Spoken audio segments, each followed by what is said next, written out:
mistake. That is the simple, undeniable truth of the matter, however painful it might be. The flaw was not in our observatories, for those machines were as perfect as we could make, and they showed us only the unfiltered light of truth.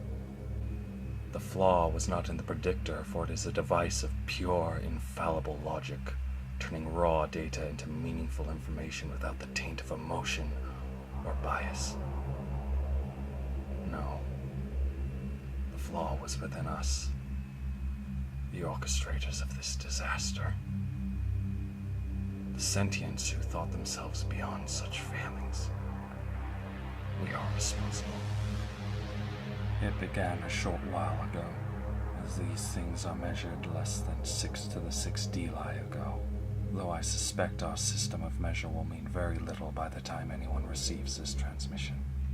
We detected faint radio signals from a blossoming intelligence 2 to the 14 delis outward from the galactic core as photons travel. At first crude and unstructured, these leaking broadcasts quickly grew in complexity and strength, as did the messages they carried. Through our observatories, we watched a world of strife and violence populated by a barbaric race of short-lived, fast-breeding vermin. They were brutal and uncultured things which stabbed and shot and burned each other with no regard for life or purpose. Even their concepts of art spoke of conflict and pain. They divided themselves according to some bizarre cultural pattern and set their very industry to cause death. They terrified us, but we were older and wiser and so very far away, so we did not fret. Then we watched them split the atom and breach the heavens within a breath of one of their single short generations. And we began to worry. When they began actively transmitting messages and greetings into space, we felt fear and horror. Their transmissions promised peace and camaraderie to any who were listening, but we had watched them for too long to buy into such transparent deceptions. They knew we were out here, and they were coming for us. The orchestrators consulted the predictor, and the output was dire. They would multiply and grow and flood out of their home system like some uncountable tide of devourer worms, consuming all that lay in their path. It might take 6 to the 8 delis, but they would destroy us if left unchecked. With aching carapaces, we decided to act, and sealed our fate. The gift of mercy was 8 to the 4th strides long, with a mouth 2/4 that in diameter, filled with many 4 to the 4th weight in machinery, fuel, and ballast.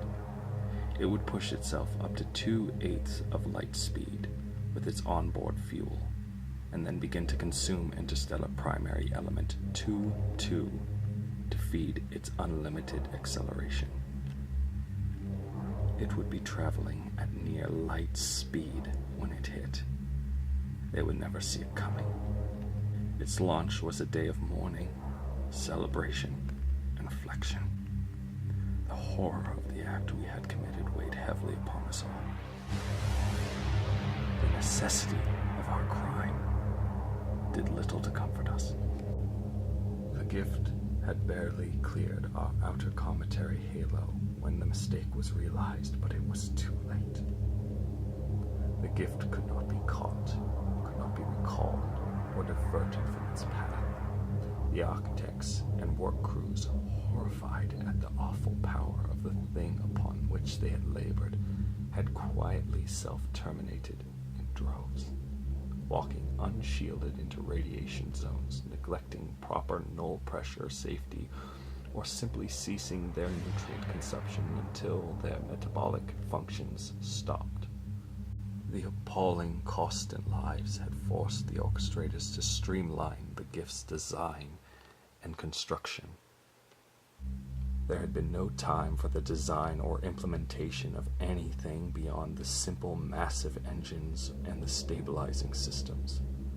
We could only watch in shame and horror as the light of genocide faded into an infrared against the distant void. They grew, and they changed.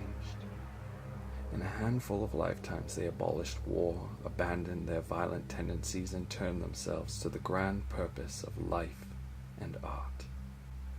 We watched them remake themselves first, and then their world. Their frail, soft bodies gave way to gleaming metals and plastics. They unified their people through an omnipresent communications grid and produced art of such power and emotion, the likes of which the galaxy has never seen before. Or again.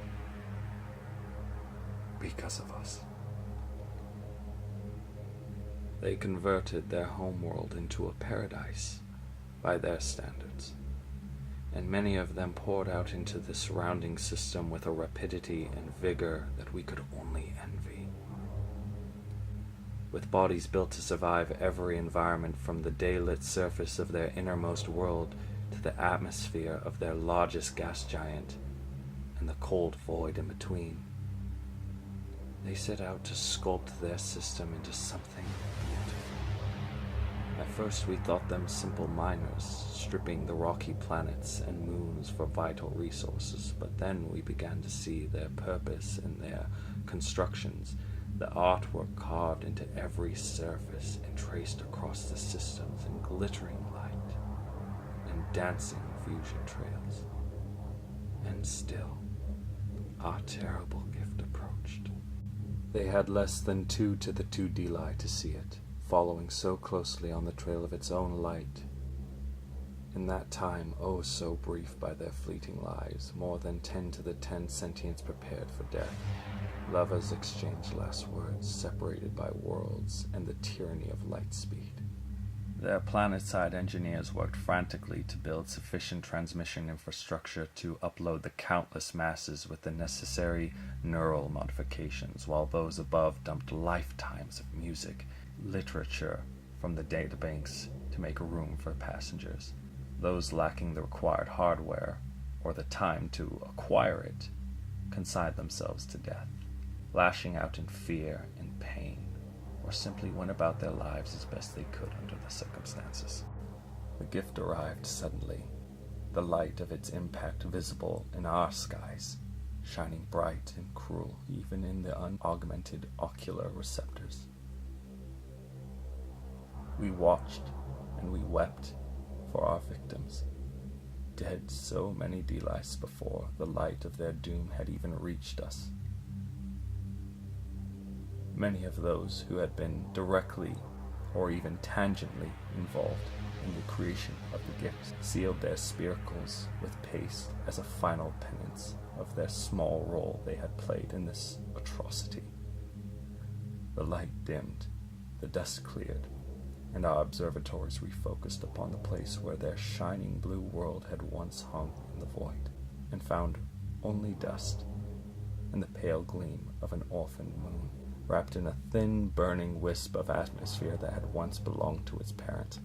Radiation and relativistic shrapnel had wiped out much of the inner system, and continent-sized chunks of molten rock carrying screaming souls outward at interstellar escape velocity, damned to wander the great void for an eternity.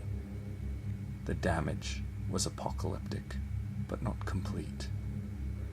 From the shadows of the outer worlds, teeny points of light emerged, thousands of fusion trails of single ships and world ships, and everything in between.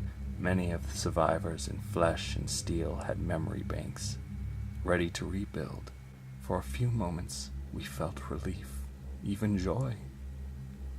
And we were filled with the hope that their culture and art would survive the terrible blow we had dealt them.